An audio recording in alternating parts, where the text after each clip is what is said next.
Welcome back to another episode of the Baseline Bums podcast. It's your host, Rob, aka B-Ball Archives. And once again, I got the bums in the house. Adam, James, what's good? I haven't talked to y'all in a while, so I'm glad to see your faces this evening. It's good. It's good to be here, and we'd It's like to good. pour out a glass for our fallen soldier AJ, who got called into a work dinner. I know he would have been eager to talk to me and pick my brain post trip to Italy, so we'll pour one out for AJ, who didn't get to be here with us tonight. Absolutely. Well, you know what? I don't want to leave AJ hanging. I was the first thing I was going to ask is how you're doing, and let's hear about the trip to Italy. Yeah, man, it was a good time. So Pizza. I went with just me and my Papa Rich.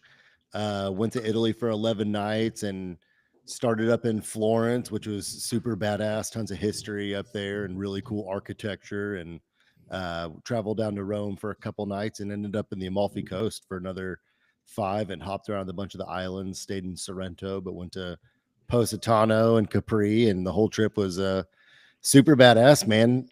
Put my new camera that I bought to use, and I'm looking forward to getting those pictures put together. But the only downside was on the way back, we were flying through Philly and our flights got delayed over 14 hours. We were literally in the airport in Philly for 16 hours. It was an insane, brutal process coming back, but overall lots of fun. But happy to be back with you bros and talking some hoops.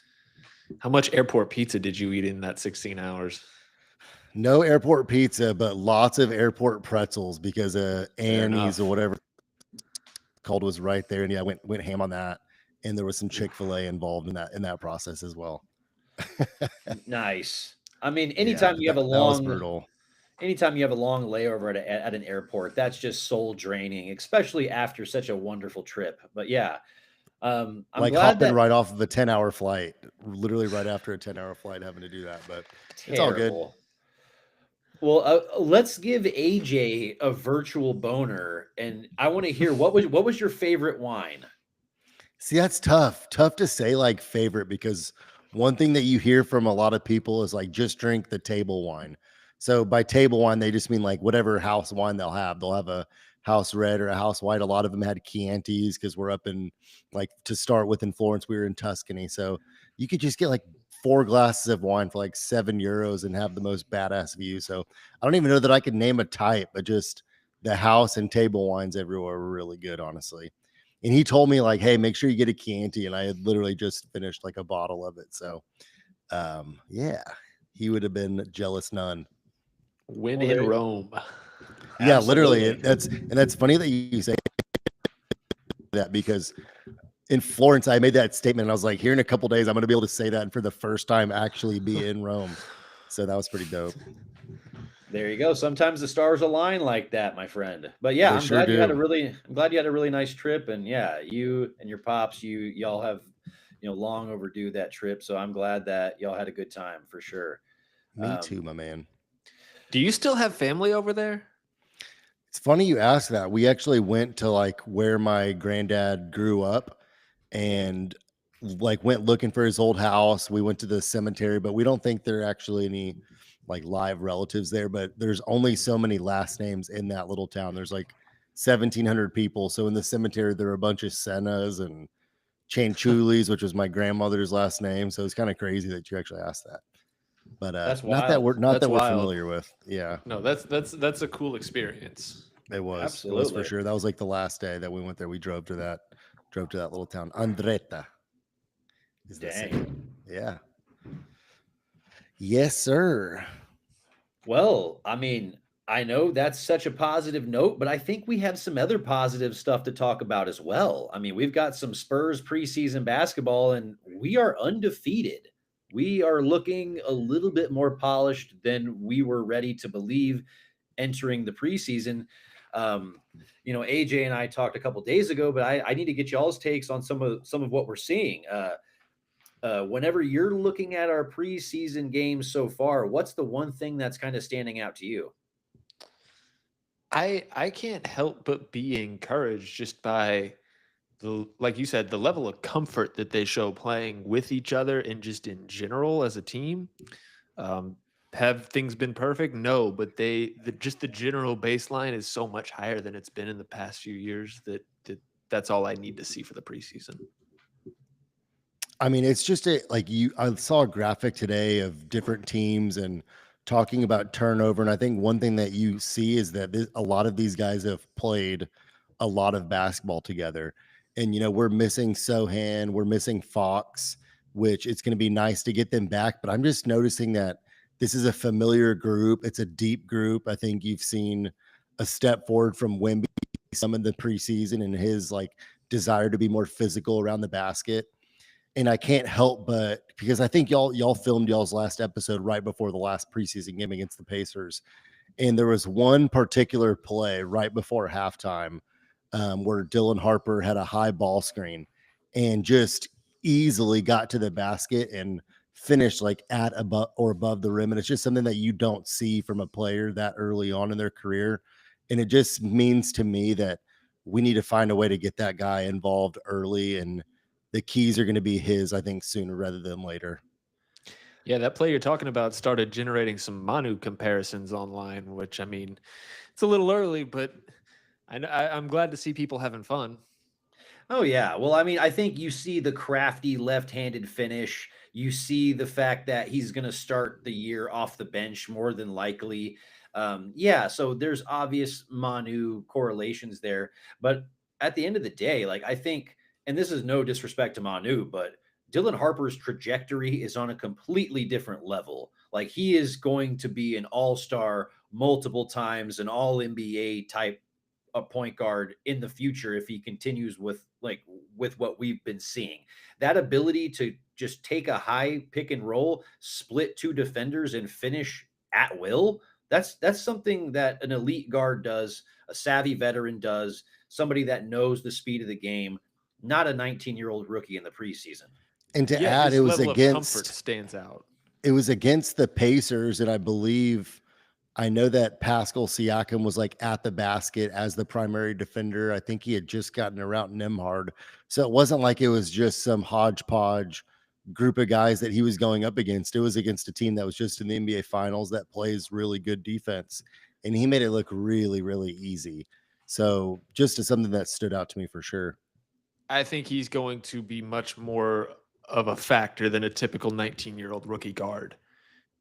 He seems ready to play. Now, I know the preseason can be some fool's gold sometimes, but just the way he operates seems like he's ready to play. I agree, and I'm not gonna overrate those 8 assists we saw last game because that number to me was a little bit high. There was one pass to Devin Vassell where he took almost 3 dribbles and took a shot, and they still gave Dylan Harper an assist. So I'm some of those assists were iffy, but he had one drive that was brilliant. He got to the baseline and did a right hand sling pass to Keldon in the corner. And I was like, that's exactly what we need from our guards. That's what Tony did. We saw that from Manu time to time where he would sling those passes on the baseline. Sometimes they went out of bounds, sometimes they didn't. But at the end of the day, that's exactly what we need. Well, but those like you said, those slinged passes from Manu on that kind of hammer action that would get those open corner threes, usually for guys like Danny Green in the past, that's what will continue to draw those comparisons. That's the kinds of things that you look at and you see is wow, how does this kid fit into this team? Because his role, I feel like, is going to have to be bigger. I'm glad that you brought that up because, as I'm sitting here thinking, I mean, if you think about the expectations with a guy like Dylan Harper, the type of buzz he had coming into the draft, if he had gone to really any team besides us or the Mavericks, he had gone to a Wizards or any of those bottom of the barrel teams, he'd be having the expectation to put up 18, 5 and 5 almost as a rookie. I mean, he would have really high expectations and more of a role. And he lands on a Spurs team where we're still so infatuated with Wemby that we don't even, I feel like sometimes we forget that we have a number 2 pick in the NBA draft coming in. And I don't think it's going to be really interesting how we get him more involved because we have him, we have Fox, we have Castle. Those are 3 guys that you really want to have the ball a lot. And We've been talking about it since the draft happened, but that man needs the ball, and he needs it pretty quick. And I like, we don't even have Fox right now in preseason. So it's really like throwing things off in my mind about our future, and our future can be now too with De'Aaron Fox. I think it's a good problem to have. Ultimately, you want all the talent that you can. If someone has to learn to play off the ball, then ultimately, if they can do it successfully, that just means you have a better player and you have a better team. And so, guys like Dylan Harper, guys like Steph Castle, younger guys, especially because De'Aaron Fox is kind of set in his ways, they're going to have to learn how to fit in. Right. Yeah. And I think Dylan Harper is a high IQ player to where he can easily fit in. I just think that he's very self-aware right now. He knows the position he's in, and he's like, "Hey, this NBA speed doesn't really feel that much different to me." He's like, and that's kind of what you're seeing with that level of comfortability that we're talking about. And I I don't think that he is the guy that beyond his rookie year is going to be okay with coming off the bench. Like I think that I think he has no choice but to kind of humble himself his rookie year and say like, all right, I understand that you have an all-star point guard in De'Aaron Fox, reigning rookie of the year in Steph Castle. Maybe I'm not going to be, top dog in the totem pole, but if I'm Dylan Harper, I want to be starting next year. Oh yeah. And I don't know if that we're in a position to give him that. I Not mean, after giving De'Aaron Fox 250 mil. I think eventually he will overtake that role from Steph Castle as the starting two. Um, and Castle is going to be the one that kind of has to make that bigger adjustment. I just don't think you can do that right now. So that's ultimately is when does that switch get flipped? I think is kind of an interesting thing to watch but this like, season. you're right. It's never a bad thing to have a lot of talent, and we don't have to figure out every piece this year. This is about developing our young guys like Castle, like Harper, taking a big step forward with Wimby and our team in general, just getting back to the playoffs. I feel like that's what this year is about. But we have the reigning rookie of the year. We have a guy that has all NBA potential. And if we don't think De'Aaron Fox is going to be our long-term point guard, and we think that Dylan Harper is going to be better than him sooner rather than later, it's going to be really interesting to see how all of that unfolds, because those guys need a lot of minutes. And I don't mean like 24. Come next year, they need 30, 32 minutes a game because they're potentially the future of the NBA. And it's going to be interesting how all their minutes I feel like fit in with Fox. I think this conversation gets a whole lot more interesting in 12 to 18 months because I Correct. think right now you need De'Aaron Fox, if for no other reason than to be kind of a mentor. If he is a multiple-time All-Star, or at least an All-Star. I don't know if multiple times is accurate or not. All-star caliber, But multiple. Yeah. I mean, even if he hadn't made it, he's up there. even if you're just learning through osmosis, that's a pretty good person to learn from. So, I think come the deadline next season, I think these conversations will probably get a little louder because De'Aaron Fox will be 29 years old at that time, and it'll probably be a point where you can sell about as high as you can. But for right now, I just think the goal is making the playoffs, and De'Aaron Fox is essential to achieving that goal. We did just give him a supermax contract pretty much, didn't we? Well, that's what I'm saying. As the salary cap goes up, I don't think crazy that that's I'm even going to talking this be way, that big of a burden to move. But we also have to have De'Aaron Fox healthy because whether it's a hamstring, whether it's a thumb, he was banged up before he got to us in Sacramento too, multiple years. And so like I'm looking at him as a guy that kind of needs to prove that he's sturdy enough to be like a long-term guard that we can be like, all right, that's a 10-year stamp on you. And we're going to cannibalize some of that growth and production that we would have normally have given to Dylan Harper. Because if we're giving it to you, then you have to be able to handle having those keys. I am worried on that front if we're talking about health and people we haven't seen this offseason or this preseason. I'm worried about Jeremy Sohan. I heard in the offseason, early in the offseason, some whispers about maybe maturity wasn't the reason he didn't get an extension, but we haven't seen him. This calf injury's been lingering. I'm afraid that someone on that medical staff thinks that Achilles is on borrowed time. I mean, yeah, I I don't disagree with that, but I also think it's a little premature because there's a lot of pulled calves and calf strains in the NBA that just fizzle out and they don't turn into anything. But has there been an uptick in Achilles tears over the last decade? Absolutely. Especially in young and they guys, and yeah. this has been lingering. Like this dates back to last season, this calf thing with him. That's true. Well, I also think we had other money to prioritize this offseason and extending Fox. And I think, you have to look at Sohan and how he potentially fits into our future.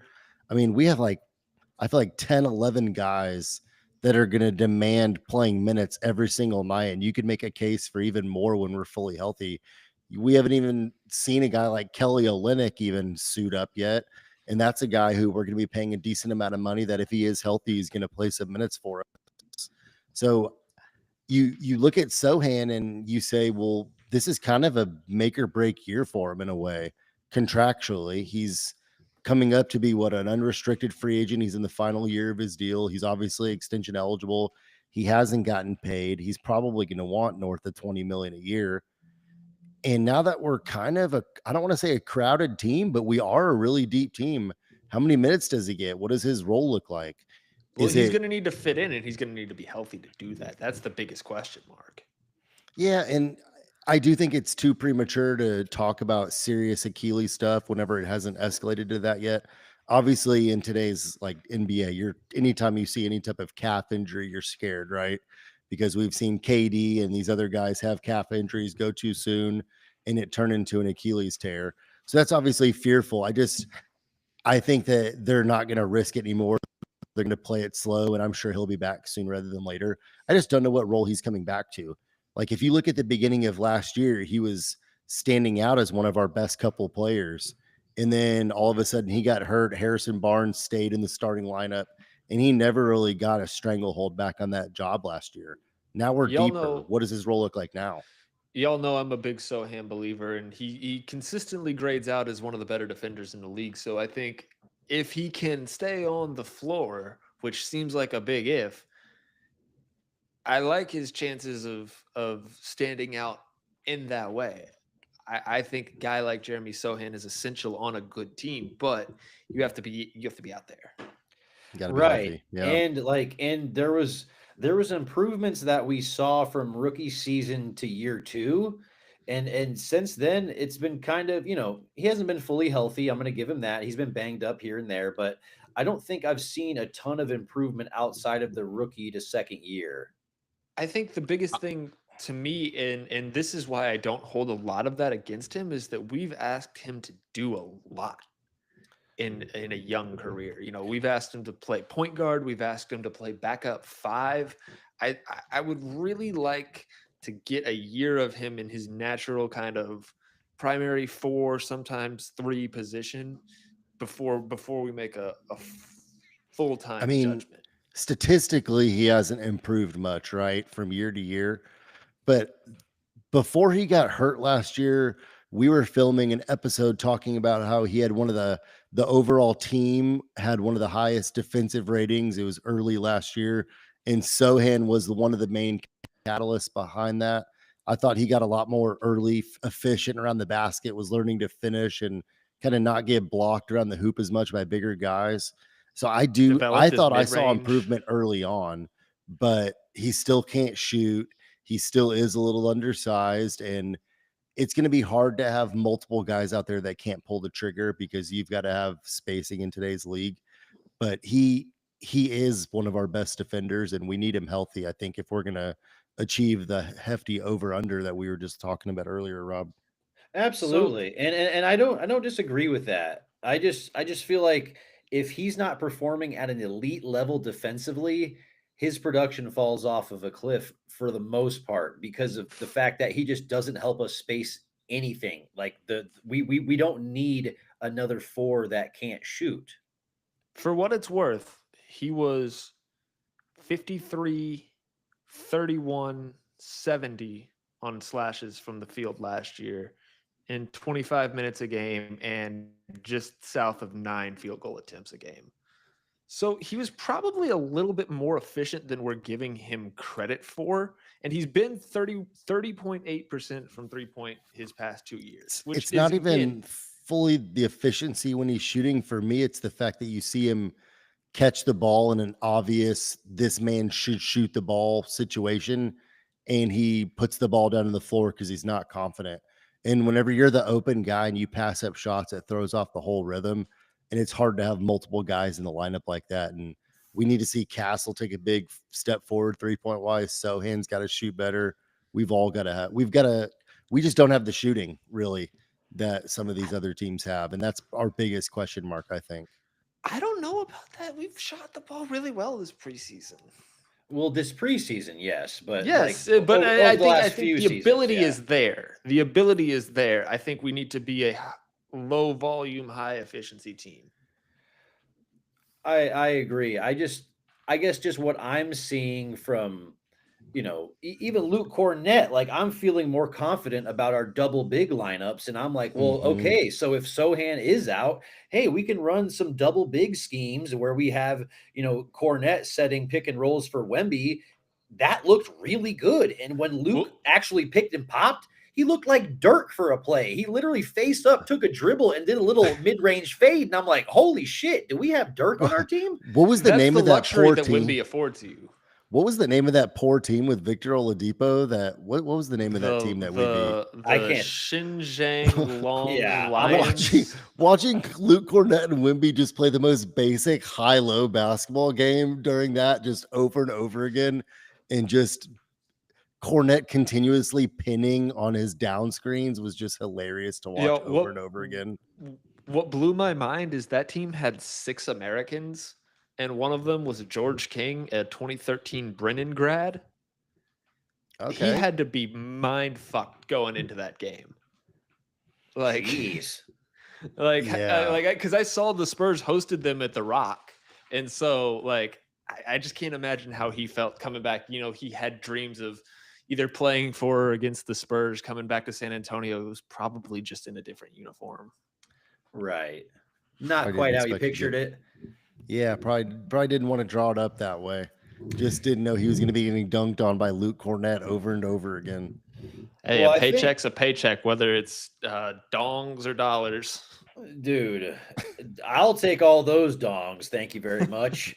But at the end of the day, like I think Luke Cornett gives us a lot of flexibility. Like he gives us a solid, reliable backup big that we've been desperately needing over the last couple of years, and this has just become more and more obvious that he's what we wished Zach Collins was. Oh my God. Don't mention that name around I'm here. so glad we never have to watch Zach Collins play in a Spurs uniform anymore.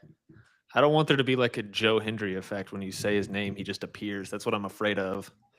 Oh, well, as long as he appears on another team, I'm good. As long as he appears on one of those Chinese teams in the preseason. Right. But yeah, So he we're just 4-0. We're 4-0 in the preseason. Do we have any more preseason games coming up? We got one left on Friday against the Pacers at home. We play the Pacers again. yes. Okay. And I wonder if we're going to see our guys play much in this one. Like our It sounds starters. like it. Based on what I've seen, it sounds like they're going to it's going to be similar to Monday night. right. And that makes sense. And if it's anything like Monday night, we're just going to get off to a really strong start. Wemby's going to absolutely, dude, Wemby in the first half, 19 and 10, 7 of 8 shooting, 3 steals, excuse me, in 15 minutes. So His yeah, shot selection has been so much better this preseason. okay, I'm glad you said that. That not only his shot selection, but I felt like, especially in the first half and maybe a little way into the third quarter, I think there was a stretch where Wemby got a little out of control and started having some bad possessions. But I would say overall, the team was focusing on getting the best possible shot in a half. I saw Vassell turn down shots that I feel like normally he would take. Same with Wemby. I felt like they were making the extra pass. And I think that that's something that we used to focus on more going years back. And then as Popovich got older in his tenure, it was just, hey, the first minute you have a good shot, take it. And it really, you saw it last year whenever we'd go through those stretches of just giving up a ton of points in a row. It's because I don't feel like we were valuing each possession. And I think it's a conscious effort that I saw in our last game, especially in the first half, just to make sure we were maximizing each possession, getting in the best shot. And I think that starts with Wemby too. And that's how you squeeze more out of the squeeze more blood out of the proverbial turnip. When you don't have a lot of shooting, you get better by taking better shots. Oh, Uh-oh. We just lost our See- fearless leader. What happened there? No, that's hotel room life. yes, I'm in a hotel room right now. I have shitty internet and it keeps kicking me off. And God damn it! That was the first time I noticed it kicked you, by the way. And I'm in Houston right now, so fuck this right now. It's kicking me off, and I'm somewhere I don't even want to be. I know. I don't want to get derailed too much about what we were talking about basketball wise, but what brought you to Houston? It's work related. Yeah, I'm shooting at I shot a little commercial, and then I'm shooting at a conference for a couple of days. Yeah. Love that. But yeah. Sorry, I didn't mean to derail us. Hopefully, with my Amen departure. Thompson doesn't throw any punches at you while you're there. Dude, I'm literally 1 block away from an official Houston Rockets bar. Before I leave, I'm gonna pop my head in there and be like, "Go Spurs, go!" And just film it. Yeah, see how many people I can piss off. Just go in there and say Fred Van Vliet. Is that fucked up? I'm about to tear out of here. No, I'm just kidding. That's how great bad. would it be if the Rockets just to take a step backward next year? Okay, we were talking about Spurs preseason. We were talking about going undefeated our last game against the Pacers. I should know the answer to this. Is there a timetable for Fox's return? How early is he supposed to be back into our season? I think I heard first week in November, so pretty early. Okay. Yeah, and it seems like, just basing on what he was saying at media day, he said he's very ready. He said he would want to play right now, but it's the Spurs, the organization kind of just wanting to take baby steps. Obviously, I mean, he's 27 years old, he's in his prime, but we still don't want to rush a guy we just gave $250 million to. Right. Yeah, exactly. We just paid him a little bit of cash. Yeah. And do we have any expectation of when Sohan should be back? No, I'm looking at the ESPN James app. like never. And so 2 days ago, the latest update that I see is undisclosed won't play in Monday's game against the Pacers. So it says he was a game time decision then. So maybe he'll be back for the regular season, but I don't know. That's Well, another like that's another guy Sorry, we just don't need to rush. We just don't need to rush him because we can slot Harrison Barnes in there for a couple of weeks. We can run some more double big lineups. We don't need an ACL tear. The one thing I'm not concerned about in terms of like health or anything like that, but with what we've seen in the preseason with the double big lineup, it's been effective, but I'm wondering how much of that is an effect of it being the preseason. Teams just aren't adjusting to it, aren't preparing for it. They're just kind of going out there. Yeah. I mean, one thing that I'll say is that I like the angle, considering, outside of those two bigs in Sohan and in Harrison, we don't have a ton of size. So I feel like having the two of them in there, they'll be able to play well with like a Vassell, Castle, Fox, right? Or 3 guards. We might be able to play Fox at the 3 a little bit easier. I'm sorry, Castle at the 3 a little bit easier. Yeah, Fox Castle a little bit easier at the 3 is if you have those two bigs. I think it just gives us flexibility. That's the luxury that a player like Wemby allows you to have, is that you could play him at the 3 if you wanted to. You could put Cornette at the 5 and Sohan or Olynyk at the 4 and put Wemby at the 3. Offensively, you wouldn't want him away from the basket defensively. He's the 5, but offensively, he can be a little more flexible. Oh yeah, he can exist out on the wing in certain schemes, but I just don't want him positioned that far away from the basket, even on offense, because it limits his ability to get offensive rebounds. Not that, not that it would be hard for him, but I just feel like if he's in a position that's high post, short corner, something like that to a certain degree, he'd be a little bit more ready to get that rebound. I mean, you Speaking of definitely see a Wimby, conscious effort from him to play more physically in the preseason. And either he did get stronger or he's just trying to make it look like that because he's getting his shoulder involved more, kind of extending it in some situations. I think we'll see some offensive fouls called on him this year, but I like that. I like that we're not seeing him bullied as much because he needs to impose his will a little bit. He said, so "Get out of my speaking of way." Wimby, did y'all hear what did y'all make of the discussion yesterday that Boban and Brian Windhorst initiated about Wimby's height? Well, what did he say specifically? Well, Boban said, he's listed at, whatever. I look up at him. And Windhorst said, yeah, I hear around the league he's closer to 7'7". I read that he's always been 7'4", that they said he was 7'5" this year, and then I saw another report that he's 7'4" again. I don't know, because I think the you look Spurs at listed him at 7'5". But it's interesting to hear Windhorst say that he's hearing closer to 7'7". See, that's crazy. We need to get him next to Manute Bull. No, I'm just kidding. That's impossible. well, there's certain players that like Very long don't distance want to phone be call to make.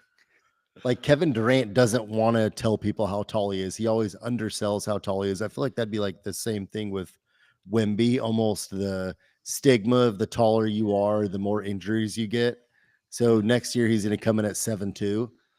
He dunked flat-footed the other night. That happened. Right. And it was like he made contact with Jay Huff, and then still like it was like Not a small human being. right. Or Jay Huff. He got bodied, but yeah, and so did freaking Isaiah Jackson. Bodied. Again, not a small human being. No, but I'm not gonna lie. After he put his shoulder into Jackson, Wemby traveled. Let's be real about it. Oh yeah. So like it was a good strong play, but if he's gonna exert himself with that amount of physicality, you got to be a little bit more under control. This is the NBA. There's no traveling. I Yeah, mean, seriously. but he did travel. I mean, Oh, absolutely. yes, he took 3 steps, and they were like, Nope, yeah. not called. At Clean. least 3, Next play. maybe 4. But yeah, I mean, I think we're all loving what we're seeing from Wemby right now. I mean, Team as a he's whole. yeah. I mean, he's looking as good as ever. And the Spurs are benefiting from it greatly. But guys, let's segue into or did you have something you wanted to bring up, Adam? I was going to say we were talking, before the pod on just wanting to discuss how we think the West kind of stacks up, how we think the East stacks up as well.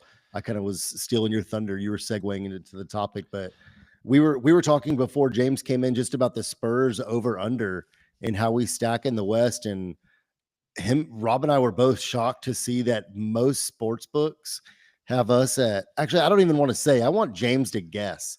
James, what do you think sportsbook have our over under at right now?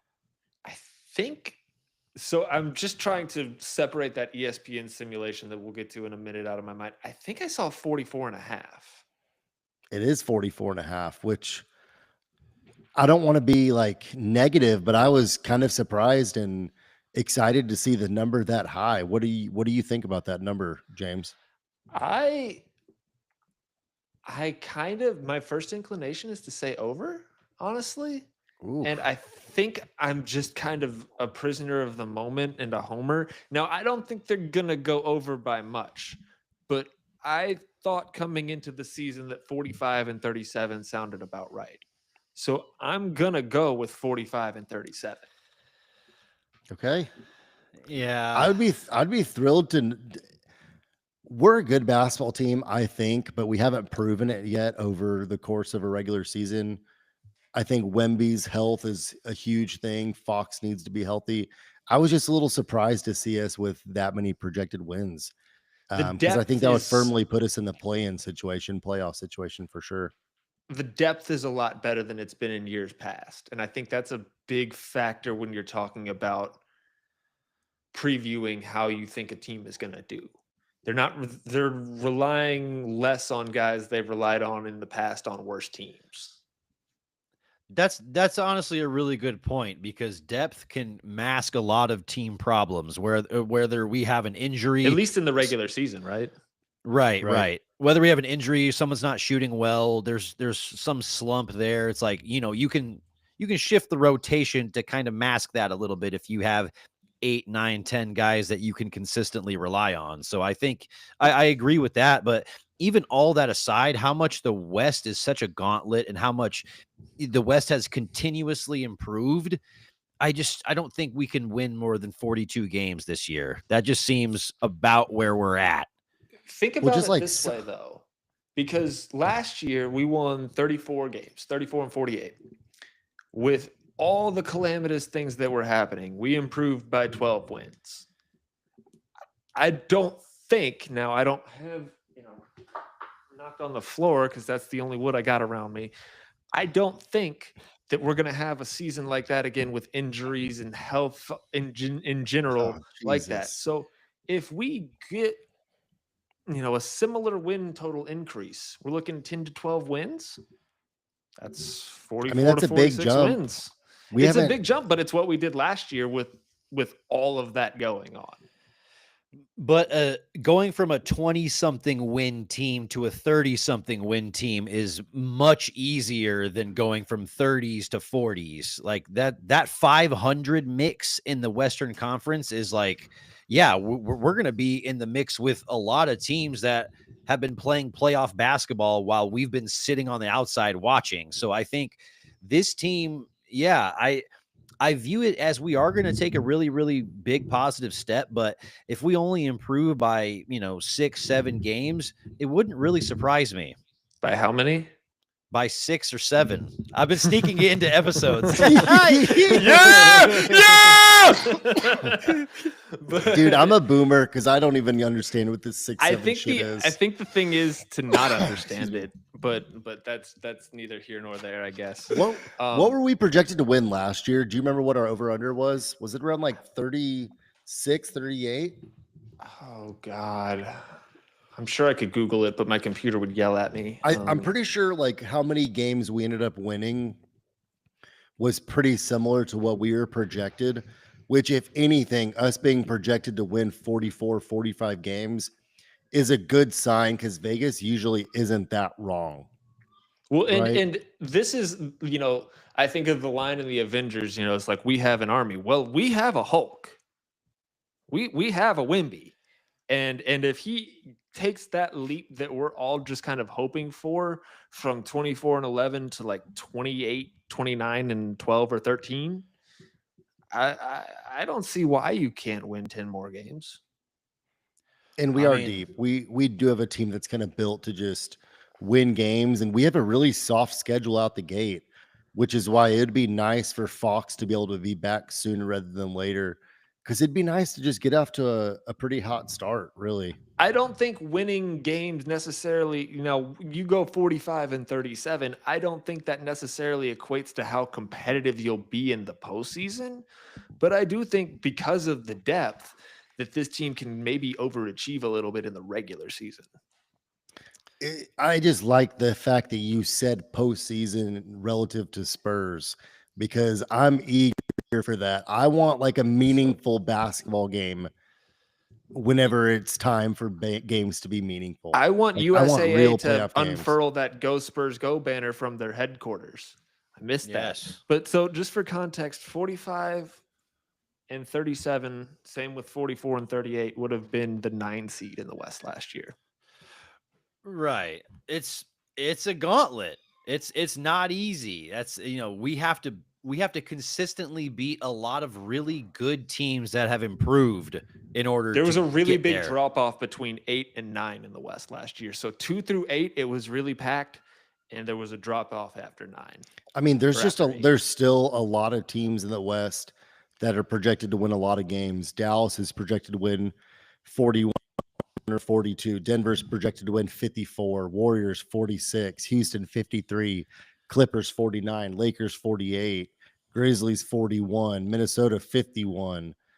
Oklahoma City 63. It's just like There's As so far many as the teams West is expected to win a lot of concerned, games.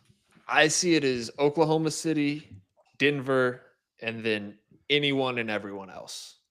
The conversation starts after 2 for Don't you me. mean don't you mean Oklahoma City / Golden State? Oh my god. We're not Kevin, going to give. I will. Yeah, I we're want not some going of to what gas Kevin up that. Pelton is smoking. Right. I mean, honestly, I don't know if I want to smoke meth. So if our viewers don't know what we're talking about, there was an article. Who was the gentleman whose article it was on ESPN? Kevin Pelton.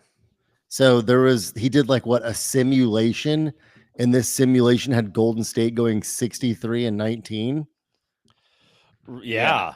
And it had, teams like the Raptors, 5th in the East.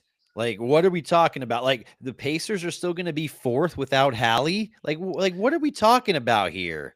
Yeah, no, this had I told y'all this before we started recording.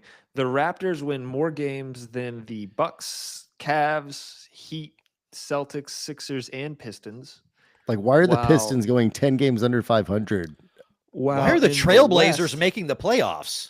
While in the West, the Trailblazers win more games than the Spurs, Mavericks, and Lakers. Yeah, the Lakers are going to go 10 games under 500. This is the dumbest thing I've ever seen, I think. This is really dumb. And he put out an article earlier, maybe last week, that had the Warriors winning 56 games and finishing second in the West. And I know we've talked about this, and I don't think the Warriors are bad, but 56 wins, I don't see it. I don't see them caring enough to get to 56 wins. No, hell no. I mean, 56 wins is, you are an absolute contender if you're getting 56. Wagon. Yes, like, I mean, like, we're talking about, I know they won a championship just, a handful of years ago, but this is a very different squad since Jimmy came to town. We can't act like it's the same team that Well, I'm glad that you say that, Rob, because as y'all were talking, I was pulling up something on my phone. Before the Jimmy Butler trade last year, Golden State was 25-26. After, they were 23-8. I mean, they beat a very good Houston team in the playoffs last year before they had an injury in that second round. I know it was Houston's first year, but they came into the West and they won a playoff series against who? I think Houston was the 2 seed last year. If they don't have, now they're a year older. But if they don't have significant injuries in the second round and weren't having to rely on Kuminga to do a lot, I think that there's a chance they were in the Western Conference Finals last year. But and I don't think they're going to be any worse this year. A 36-year-old. Yeah, I mean, they're old. They've got the oldest starting lineup by far, and they just brought in Al Horford, who is also old. But Horford's a nice get for them. He's a nice get for them. Retire. He can shoot. Al Horford was drafted when I was in the 8th grade. I'm going to be 33 in a few weeks. I mean, he's got good longevity. He's like, me and Rob are taking him in the 12th round of our fantasy draft here this upcoming week, and he'll be a nice source for threes, blocks, percentages, and low turnovers. Very safe. I will try to talk you out of that. Yeah, well, you might succeed in that. But hey, I do think that was a big get for them, though, and I think that there is a scenario where Golden State is one of the best 3 or 4 teams in the West. Well, I think after Denver, it's anybody. Yeah, and I think that's what, the discussion starts after 2, because I think that the delineation between 1 and 2 is pretty clear. I mean, I don't think that there's a huge delineation. I think that Denver improved enough to where. No, I should have meant between 2 and 3. Between 2. Okay. Fair enough. But I mean, I don't think Golden State is in that 3 level. I'm not looking at them as that. I mean, sure. They were giving Quentin Post some minutes in the postseason last year, and Horford is going to remedy some of that. But at the end of the day, I'm just not sold on this team and their ability to actually play deep into the season with this age. Well, and that's the thing, Rob. I think you hit on there. I'm not sold on really any of those teams 3 through 8. Like, they're all, I think, going to be good teams, but I don't think they stack up to either Oklahoma City or Denver in a way that's meaningful. Well, I do think that there's a difference between like who's going to be the highest seeded teams versus come playoff time, who we actually expect to be the best in the West. Because Absolutely. I could see Denver being a 5 seed, but if you're telling me who do I think have the best odds to come out of the West, it's obviously Oklahoma City. And after that, I would think I would put Denver second, right? With Yeah. And then like Minnesota, why wouldn't we be saying Minnesota's name whenever they've been in back-to-back Western Conference finals, right? Like put a little bit of respect on their name too. But would it surprise anybody to see them be the 7 or the 8 seed this year? No, because the West is that stacked. I think that's kind of a new reality in the NBA, honestly. With teams taking the regular season less serious than they used to a generation or two ago. Rob, do you have an official like order that you have projected for the West? Indeed, I do. But I kind of want to just work it out with us. So like when we're looking at the list, who do we think is going to be number 3? I have Houston finishing at 3. And that means, yeah. I kind of like Minnesota, honestly. I think Houston's an easy answer. I mean, them losing Van Vliet hurts a lot, but I just think they're still loaded with Sengun, Amon Thompson, KD. I think Reed Shepard's going to have an opportunity to step up, and he's going to need to. I think they're an easy answer. They were the 2 seed last year. It's so bloody to me because I still am just thinking like playoffs, and I just don't think that they're that team yet. But in terms of 3rd seed, yeah, I think Houston's probably a safe bet to finish 3rd. I think the Rockets are going to struggle. I think this Fred VanVleet injury is a little bit bigger of a deal because I'm not like Amon Thompson is a great player, but I'm not sure he's ready to be your full-time starting point guard. So I think they're going to have some issues offensively. And that's another team that, like, outside of the elder statesmen, they don't have a lot of great shooting. Losing Fred VanVleet compounds that as well. And so that's kind of another reason I like Minnesota more is just I think there's more continuity there. I mean, I agree, but I also think that Houston did more to improve outside of Kevin Durant. They bring in Dorian Finney-Smith. Obviously a good 3-and-D guy. They brought in Clint Capella, some good front court depth as well. I just think that they became a deeper team. And when we were talking about earlier, what are some of those things that separate you from other teams when you get an injury or somebody's in a slump? You bring in a guy off the bench and they can produce. And I just think that they have a lot of guys that can produce. But I also agree with your point, James. Fred VanVleet was the only guy on their team that kind of did what he did. Like he was the guy that kind of was the initiator of the offense to a certain degree, primary ball handler. So there is a huge question mark as to who's going to be doing that and what that's going to look like. But I still feel like by committee, that team is better. It's just it comes down to how many people on that team can get shots for themselves and other people. I know Kevin Durant can. Yeah, absolutely. Well, I mean, Houston's projected 52.5 wins, so they are projected to finish with the 3rd most wins in the West after Denver, after Oklahoma City. Without looking at it too much, because it has the 2 LA teams finishing as the 4th and 5th seed, I still look at, I don't know why, but I look at Golden State as if they want to play for the regular season. I think Golden State has the best chance to finish kind of 4th if they actually want to go for it. I'm still a believer in what they have personally. I think both of the LA teams are super high variance teams. It wouldn't surprise me if they were top 3 seeds, and it wouldn't surprise me if they missed the play-in entirely, honestly, or at least one of them. Just because with the Lakers, it's the age. You don't know what you're going to get out of LeBron. You don't even know if LeBron wants to be there. And with the Clippers, it's age and what do you get out of your best player? You built a team around someone that can't hardly be on the floor. That's fair, but we've seen Luka, like let's say LeBron's not even there. We've seen Luka on his own take squads equally as I guess, built as the Lakers are back whenever he was in Dallas, and we've seen him take a team to the Western Conference Finals. But I think if Luka, I mean, look how much work he seemingly put in the offseason. He looks to be in great shape. I think we could just see that man go crazy. Why couldn't the Lakers be the 3rd seed? Why couldn't I they be the agree with 2nd you, but seed? I just don't buy them as a contender because just like look around, there's a reason Minnesota wiped the floor with them so easily. They just can't stop anybody when it really matters.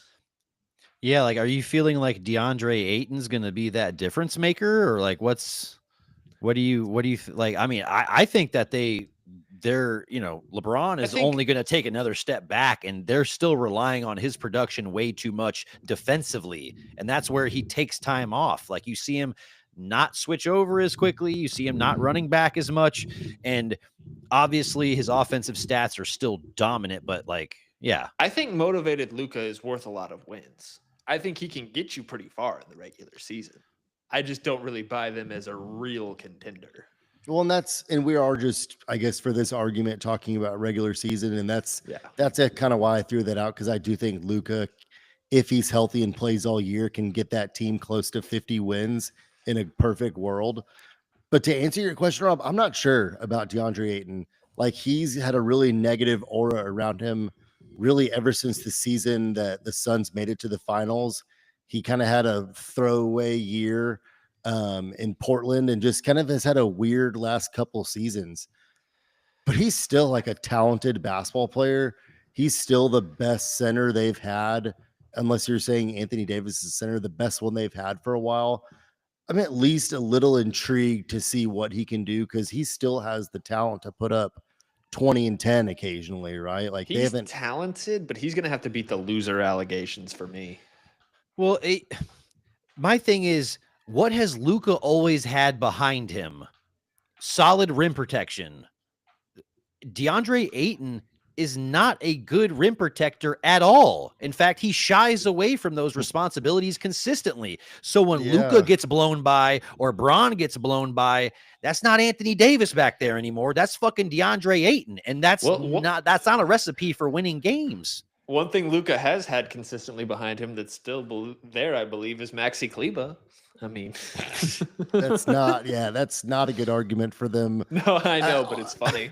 No, I mean, I don't think anyone's going to sit up here and say we expect the Lakers to be a dominant force defensively, but there's going to be nights where, like, Luka on his own with a little bit of Reeves and a lot of LeBron mixed in, where they're just going to be too much for teams offensively.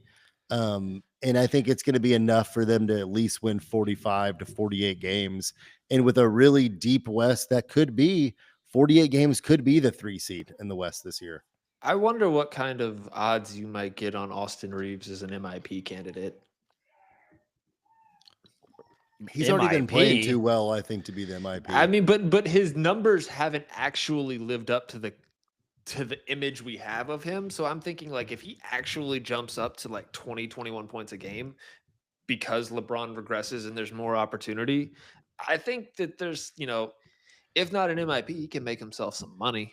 Wait, am I tripping, or did he not score he scored 20 points a game last year? Oh, okay. I thought I don't know why. I was like, what am I tripping? I thought he was like 15 or 17, honestly. Nah. He was 20 points, 6 assists, 4.5 rebounds. Like, dude, like, there's a 0%. That's a big, like, to me, like, that's damn near his ceiling offensively, but I'm almost looking at it like, he needs to improve defensively, because white boy backcourt is about to get fucking roasted. Well, I mean, possible. well, that's what I'm saying. Is like, well, then they're cooked, because Luka can't play defense. Austin Reeves is a mediocre defense on a great day, and it's One thing that you said, James, that is true, is that he does need to get paid, and him signing that extension with LA, the last time he extended was a massive, massive mistake. He got underpaid so severely that he is going to be seeking a payday. And it's going to be interesting to see how he's viewed in terms of their future, because he's a guy that kind of wants the ball, but Luka kind of wants to have the ball too. He's going to require a solid 30 plus mil. Am I right? Like 30 to 35 is what he's going to want with ease. Is that safe to say? And I think, you're averaging 20 points a game. You are a good floor spacer. You can handle the ball, high IQ player and all that bullshit. But like at the same time, I view him as almost like Devin Vassell for us. It's like I don't know where he fits in long term. Sure, is he skilled? But yeah, it's like maybe we're looking to move him sooner rather than later. Yeah, maybe his best asset is what he can give you back. But I do think that there is some space for someone on that team not named Luka Doncic to take a step up this offseason. Maybe, I that could be anybody, but maybe it's staring us right in the face with the most obvious person. Yeah, it is. Jake LaRavia. Right. Fucking Bronny. Yeah, he's gonna average 5, 3, and 2 next year. Take a big Hey, that jump. would be a pretty Shoot big step forward. 27% from 3. Major improvement. He's gonna put up a quadruple decimal. If God. Bronny plays enough minutes to average 5, 3, and 1, then you know what? More power to him. Yeah, he might for Guangdong. I don't know. Guangdong Tigers. But at the same time, we got a lot of other teams in the West to talk about. I feel like we've been talking about the Lakers for a while. Rob, okay, so you had Houston finishing 3rd. Who did you have finishing 4th? I had Minnesota finishing 4th. Okay. That's safe. Like they should, right? They played really well last year after maybe the first like 20, 30 games. They really That's a finished. sensible top 4. Well, and they've been there, done that. So it's Yeah. not like a championship, but they've had consistent, decent postseason runs for, the last 3 2 years. years now. And Yeah. Anthony Edwards apparently has like 5% body fat and has been putting in incredible work. I think what is going to be interesting is like when does Mike Conley fall off that cliff? Because their point guard position's a little suspect. DiVincenzo is not a point guard, and we really didn't see much out of Dillingham to like inspire much confidence. So we thought whenever they drafted Dillingham, it's like, oh, they have another guy that can create offense for himself, go get his own shot. But we didn't really see him do much, and Conley's getting old as hell. I still think they're good enough to win, close to 50 games in the West, but I still don't think that they're capable of really getting past. I was about to say get past Denver. We've already seen them, I guess, beat Denver in the playoffs before, but Not this Denver. Right. Yeah. Not the Denver that, gave away MPJ and got, Cam Johnson a much better offensive connective piece. And not an idiot. Right. Not with the fucking worst takes ever. Someone like get a microphone out of his face so he can stop saying the dumbest shit ever. yeah, he's not the brightest. Just they give anyone the ability to create a basketball podcast these days. Yep. I think a team that's, just looking at the standings from last year, I think Memphis and Sacramento are your 2 fall-off candidates. Probably, Memphis. right? Yeah. Memphis should fall off, right? Like you don't. I don't think trade they're away going to one win of your 48 best players and games. improve. Yeah, I don't think they're winning 48 games. They might be a play-in caliber team, but It's crazy because what was it like 2-3 years ago that they were the 2nd seed in the West, and they were. I think Zach Lowe has hit this on the head. They're the most undeserving team of any hype, maybe ever. All we do is think that they're going to be good because they had one good regular season and they were kind of loud and cool, and then they just shit the bed year over year after that. Right. Ja had enough swag to convince everyone that they were going to do something in the postseason. Right. And then they traded, Desmond Bane. It's like, I mean, that was such a weird move. Right. And it's like, I mean, I know they, that they got, they got a little haul for him, but at the same time, I view that as a hey, we're kind of punting our near future and kind of just banking on a rebuild essentially. And I don't know, do they even keep Triple J at this point, or do they move off of Ja? Well, and Triple J, as great as he is, his health is going to be concerned. Like he's another one of these guys that might not make it back for the start of the regular season, and he's certainly had injury concerns in the past. So, well, yeah, I think you've seen Ja just. I mean, the whole bang bang gun deal really derailed them a little while because they were doing pretty well that year before he went out. I will say, just even though they did get a lot back for Desmond Vane, it doesn't really inspire a lot of confidence when you trade away one of your best players. Like whenever you're supposed to For be draft picks. that like quote unquote younger, a surging team like they kind of were, to trade off one of your guys that was helping you surge is weird. I think in their mind, they're looking at guys like Jalen Wells that they think can come in and replace Desmond Bane's minutes pretty easily. They brought in Ty Jerome in the offseason. Scottie Pippen Jr. is a pretty good backup point guard. Vince Williams even has had some times where that he's shown some stuff. So I think that they're thinking that they can replace those minutes and they got a big haul for the future. I think that could end up being a good deal for them long term. But The thing is, Scottie Pippen Jr. is tiny.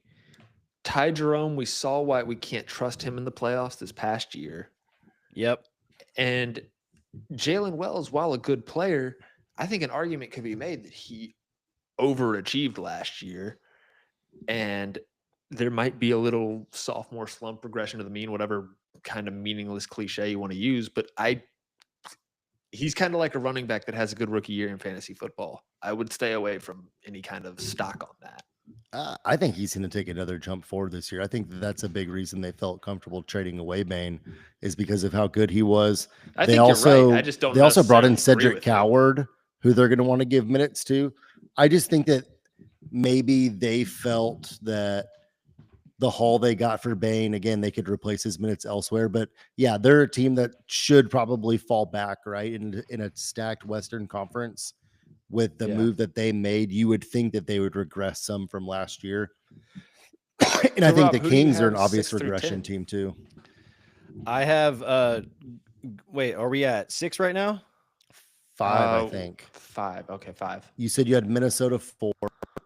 Yeah, Minnesota 4, and I have Golden State at 6. Okay. Still in the playoff. But honestly, like one of the teams I didn't know how to rank, and I'm still kind of confused as to what happens with this team is the Clippers. No, that's fair. I think they're, like I said, them and the Lakers are just the most high variance teams. Right. I mean, like who plays? Like, are they healthy? Yeah, exactly. Yeah, I have the Clippers finishing 5th though. Okay. I mean, they're talented, right? Like they had a pretty good offseason. If Kawhi can play a lot of games, they've got Kawhi, Chris Paul, James Harden, Bradley Beal. Norm Powell. I think and I know Bradley Beal's like washed, but he can still, with the role he's going to be expected to have on this team, he's just going to be able to shoot, and he can still do that.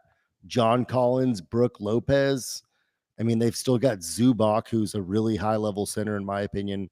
Chris Dunn as a good defensive guard. I mean, they got better this year.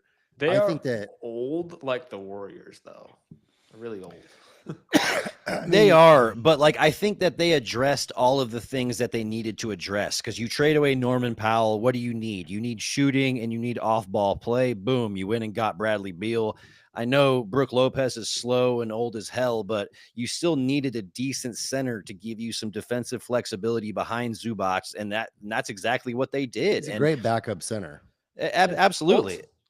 Ultimately, it's Kawhi, right? Yes. That's the big question mark. Is there going to be an aspiration stain on this season? And is he gonna be forced to sit out, or is he gonna be, he doesn't give 2 fucks about any of that. He doesn't even know that that's going on still. Allegedly. Yeah. The more that I think about it, they've really had a good offseason. They should, I'm going to say it now. The Clippers should be competing for the 2 seed. I think in the West, actually, the more I think about it, if Kawhi plays a lot of games, that's a stacked roster. They brought in John Collins, who's good too. They're pretty loaded if they're healthy.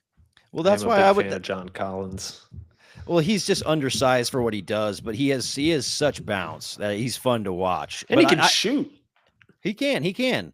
Well, they just have so much talent that, like I was saying, it was really hard for me to rank the Clippers. So I just kind of slotted them right in that 5th spot where I was like, I know they're going to probably be a playoff team, but They could finish 7th, they could finish 3rd. It wouldn't shock me. Yeah, like how many I agree. games does Kawhi play is the biggest There's a question disaster mark, right? situation where they're 12th or something like that. That I can at least see happening. Right. What I see happening is them having a pretty good regular season and then James Harden doing absolutely nothing whenever it matters most in the playoffs. You can pretty So much James pencil Harden. you can pretty much pencil that in for next year. Yeah. Yeah. Pen it, actually, not even pencil, put it in pen. Um So I think the question that we're all wondering is where you have the Spurs at. Yeah, that's what I was about to get to. I Where do have you the have the Spurs, Rob? I have the Spurs, unfortunately, playing OKC first round of the playoffs. So you have them as the Oof. 8th seed. I do have them as the 8th seed. Hey, that's good experience. Yeah, I mean, That's Blastville. yeah, I mean, we're gonna get our cheeks thoroughly clapped, but like I think that was always going to happen first round. Like whether Do you get we a game? played, I think we lose in 5. I think the Spurs would get a game off of the Thunder in that series. I think. I mean, maybe. I mean, we've seen this OKC team drop games before. I mean, We've it's seen not the Spurs team beat them. right. It's not like it's not like the Thunder just swept their way to the finals last year. I mean, they got handled a couple times. But at the same time, it's like, yeah, I'm not going to be overzealous and say that. If we're Not more just than in that. the Just one. if we're in the position to even get our cheeks clapped by Oklahoma City in the playoffs, I'll be excited because that means we'll actually be in the playoffs, which we haven't done in a while. But that And shows how honestly, important if you it do is. any better than that, I mean, Like if we could just get the 7 seed somehow and if you not have avoid to play Oklahoma them, City, you give yourself a shot, right? like some semblance. I still think Denver bends us over too. Like Probably, I think that we're really, really. I mean, we're relying on so much good young talent, and that's wonderful for future development, but terrible for playoff basketball. Man, when No, you're that's fair. 19, 20, 21 years old, your butthole is going to beep like that in a playoff game. And there's nothing you can do in practice to like prepare for that. You just have to We have experience it. championship experience with Luke Cornett. How dare you? Nobody goes, straight to the top. It's kind of the story of every good NBA team. You have to kind of learn how to fail before you can succeed at the highest levels. So, well, I mean, that's very true. But Adam, to your point, like, I mean, we had Harrison Barnes last year. I mean, where was that championship experience? You know what I mean? It's like hey, Wemby was in the finals in that French league. you can't just like teach someone, hey, this is what the pressure is going to look and feel like. You just need to experience it for itself because the first round's different than the second round, different than the conference finals, different than the finals. So it's like it's just all little baby stepping stones. Yep. Yeah. But yeah, I don't care if we're the 10 seed that makes it in or if we're the 7 seed that makes it in. I just want to be in playoff basketball. Last time we were a 7 seed playing 2-seeded Denver in the playoffs, we lost, but at least it was fun. And Derek White was nice. And then we traded him for 1 first-round pick. What did that first rounder turn into? Looking back at like how bad that trade was, the only silver lining in that trading away Derek White is that we probably aren't bad enough to get Wemby if we don't make that deal. Wemby. Right. So it's like all the tanking and trading away was worth it because of that. But that was an awful trade looking back at it. right. Given how well he fit in with Boston and how essential he was for their championship, it was like, oh, Derek White, I mean, it would be tough to figure out how he would get minutes within this current rotation, but still, it's like we did not capitalize on his value. Yeah, we will, and it's kind of funny how us and the Celtics traded fan favorites over the past few years with us getting Luke Cornett now. That's true. Yeah, us getting Luke Cornett. Let's go. Yes. AJ has a major crush on him now. The gushing that he was given over Luke Cornett in our little text thread was really nice to see. Well, and I remember he did not like the idea of that move before it happened. I remember sending a meme in the group chat this past summer with Adam Silver saying, "Get ready to learn Luke Cornett, buddy." And yeah, I don't think he was I was pretty excited about the move, and I don't think AJ was as thrilled, but he came around quickly. Very quickly. Did. All you got to do is see it. proof of concept is a pretty easy thing to sell, right? Absolutely. Those fundamentals, yeah, anybody will fall in love with basketball like that. So who do you have missing the playoffs? Who do you have as the 9 and 10 seed? So the 9th seed, I have I think Phoenix. you're Dallas. Well, Dallas, I have. Excuse me. Dallas, I have as 9th. Phoenix, I have as 10th. I didn't say I had the Lakers as 7th. I didn't mention that. Okay. I think all that's very fair. That makes sense. Yeah, it's all, yeah. I mean, like we were saying earlier, I think after Oklahoma City and maybe Denver, anything could happen. The more I think about it, if the Clippers are healthy, I think that they're a solid bet to be third with how much talent they have. And then I think Houston, if they still had Van Vliet, would have a really good argument for third as well. But I think that they fall a little bit without him. And I think the LA teams, I think the Lakers, it's going to be intriguing because the more we're talking, the more it reminds me why I'm still fearful for the Spurs with how deep the West is.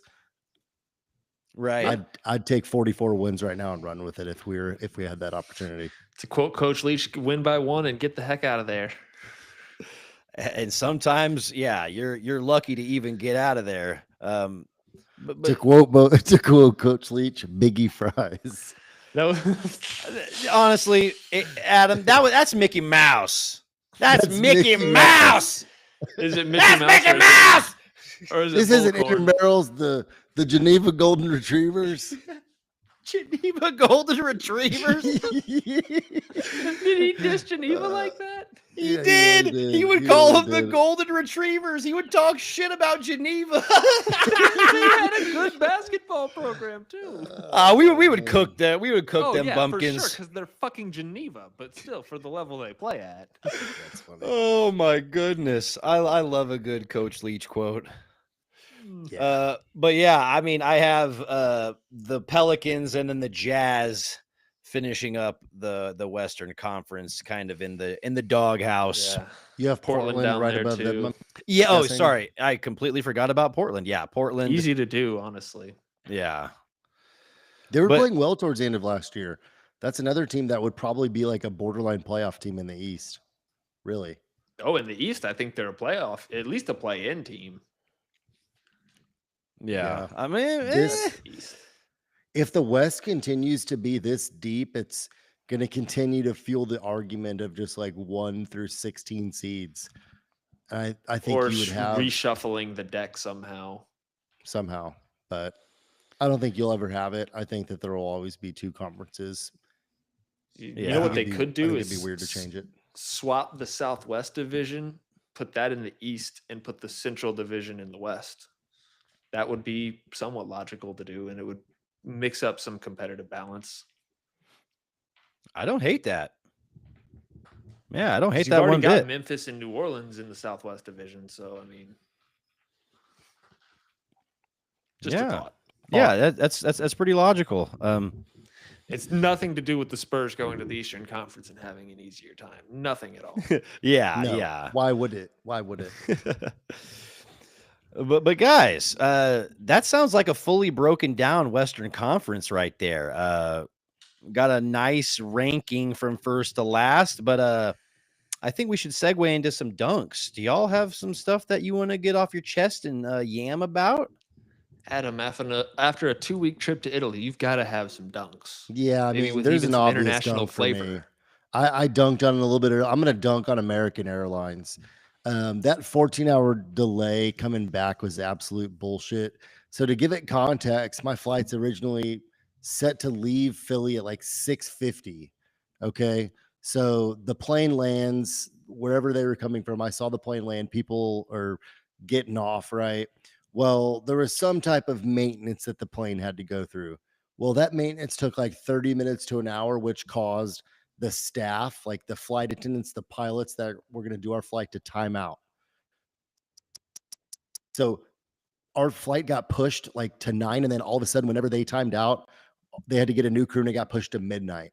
Well, that crew comes in, we board at like 11 p.m.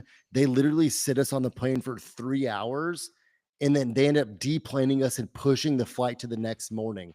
Come to find out, one of the staff was so annoyed and told me the reason we didn't fly out that night is because another group of attendants timed out and they said that they didn't want to make the flight. So I'm going to go ahead and dunk on American Airlines big time. Your staff must be in a union or something, because that was some bullshit. We deserve some free flights. Yeah, that was an easy dunk. American Put Airlines. your nuts on their face. Yeah, that's for Eesh. sure. American Airlines, do better. I'm also going to dunk on French people because they were obviously assholes. French and Spaniards are pricks. They're noticeably the rudest people in Europe, and I'm going to dunk on them as well. Well, All at right, least y'all you're go. not making generalizations over here. Hey, Yeah. just 2 whole countries worth of people. Y'all are horseshit. That's right. That was a very nice, very I mean, general we knew that dunk, about but the dunking French, nonetheless. We knew Yeah, that. Thanks for Wemby. still Thanks for Tony. still love but you're Wemby still and Tony kinda Parker, by bitches. the way. Absolutely. Okay, y'all dunk now. I'm done dunking. I think I'm gonna dunk on Christmas music. Oh God. And that's because I just got off a Christmas film a few days ago, and I'm here at my next gig completely, no one's thinking about Christmas. It's fucking October. It's about to be Halloween. But I Right. still have Christmas music in my head from the movie. Cause like they're singing Christmas carols, they're like, la-di-da, like just doing all the Rocking bullshit. around the Christmas tree. That sounds dude, awful. I'm like fucking singing jingle bells over here, and my coworkers are like, dude, what the fuck are you doing? And I'm like, I'm sorry. It's like it's the 2 weeks before this, before you saw me, it was like fake snow and like Christmas carols, Santa sleigh bullshit. And it's like, and then now I'm like in Houston, like, Like and- Rob, it's mid-October. right. And then people are like, dude, I think he's like the weird Christmas guy. And I'm like, no, I just got off a Christmas movie. It's in my head. So I'm going to dunk on Christmas songs. Why am I singing you in October? Get fucked. All right. So I was gonna dunk on Kevin Pelton. We touched on that a little bit. Until today, until this evening. How are y'all familiar with the whole pocket knife situation that happened this past Saturday? I'm a Red Raider. Of course I am. So, Adam, I don't know if you're familiar. After the game in which we got penalized twice for throwing stuff onto the field, the crowd did. Sounds about right. The Kansas coach had an altercation with Joey McGuire at midfield where he was kind of yelling at him about it. And Joey was like, I don't know what you want me to do. And in his press conference, Lance Leipold, the coach of Kansas, accused the crowd of throwing a pocket knife and hitting a Kansas staffer with it. Well, come to find out today, after a video review and the conference issued $25,000 fines to both leagues, the pocket knife was thrown by a Kansas staffer in an attempt that was successful to draw a 15-yard penalty. Wow. So not only did their coach come in and bitch about a knife thrown on the field falsely, which is not the first time these accusations have been thrown at our fans, he planted it. It was an organized idea, and it worked. And I feel like this should be a bigger story. A school went in, planted fake evidence, and got a 15-yard penalty out of it. Now, the only reason it's probably not a bigger story is because the final score was 42-17, and it's fucking Kansas football anyway. And because Cody Campbell will pull that money out of his ass and pay for it as well. Yeah, $25,000 to protect football fine. doesn't mean anything, but like, still, I cannot think of a football team literally successfully conducting a false flag operation before. So that's pretty impressive stuff. I'm gonna dunk on Kansas football. Right. And just the thought of that, like no Red Raider would like actively throw away a good weapon. Yeah, we're gonna need that in the parking lot. We're gonna need to fight someone after the game, or stab a raccoon. What they will or a do fox or is something. they will rush the field twice prematurely, but they won't throw away a good weapon. That's correct. Corruption. Oh, we'll Absolutely. do anything stupid, but we won't do that. That's just